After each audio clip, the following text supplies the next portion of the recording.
Well, hello everyone. To talk about right here, talk about for reading about fairy tales and other sorts of stories, and have right here talking about right here as the example right here. Kind of like a fairy tale, but still that talk about for a magic coloring book right here. And we all know that whenever we're going to be reading a story based on what you call the magic coloring book, and what exactly is another example of what you call magic right here. It's another way of saying it is to where that watching things just magically appear, and whenever you do read a story and want to know too is to where that what's the next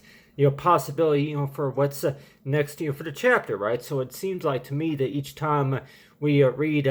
books, a lot of times based on certain characters, and let's just say that if it's based on a character from a story, or if it's about what you call like that the fun and games and any other sorts of activities going on in the book right here. But then you have right here of talking about introducing for the llamas is like this cute little boy loves his mama reading and playing with his friends. Who is it? And so it sure seems that way, that when we talk about the fairy tales a lot of times, is that very pretty much mean is to where that that the first 4 or 5 or so pages are going to contain images and even the story log, to where that for what who's in in the story, and as well as if it's supposed to be anything about what's called magical or something imaginable or something like that. But I'm just to talk about here of the magic coloring process right here, because of the fact about that you can actually use the magical purpose about any sorts of fairy tale will be just to where that you would actually see things disappear within a few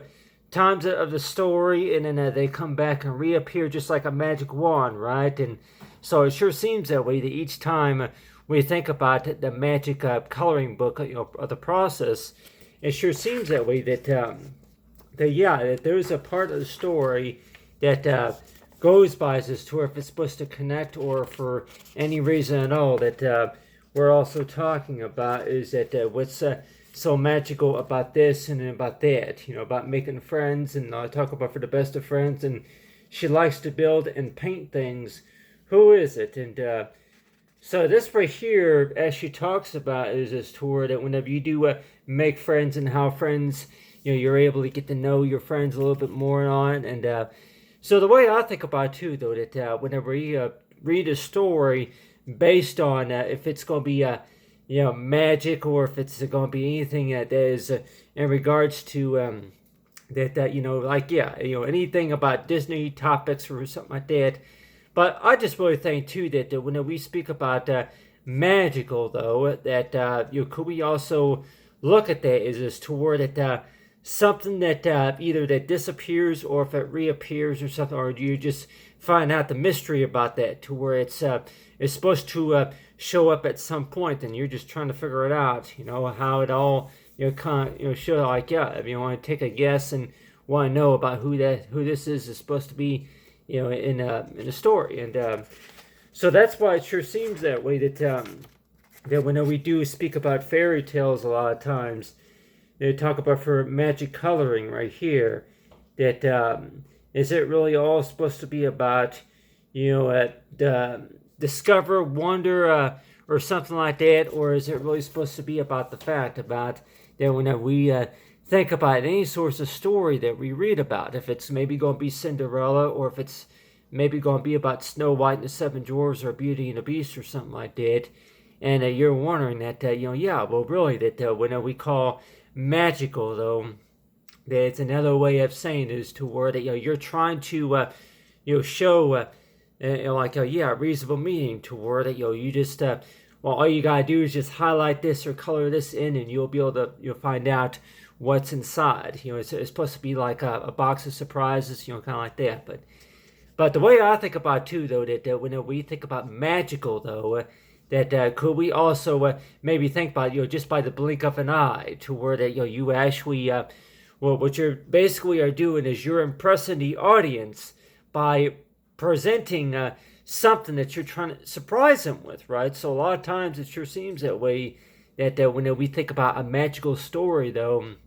that you're really are trying to impress the readers, and by thinking is toward it, for what's next, and I talk about for further for the story right here. But it sure seems that way that when we think about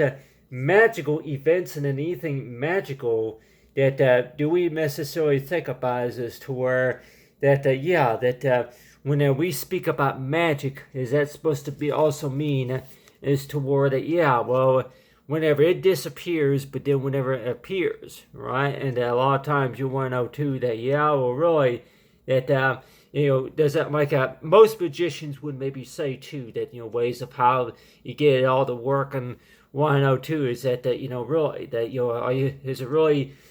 about impressing somebody rather than the fact that you think about it, as to talk about for magic though, is that it's supposed to be like it's supposed to be a type of trick to where that it's got to be set to your mind to where that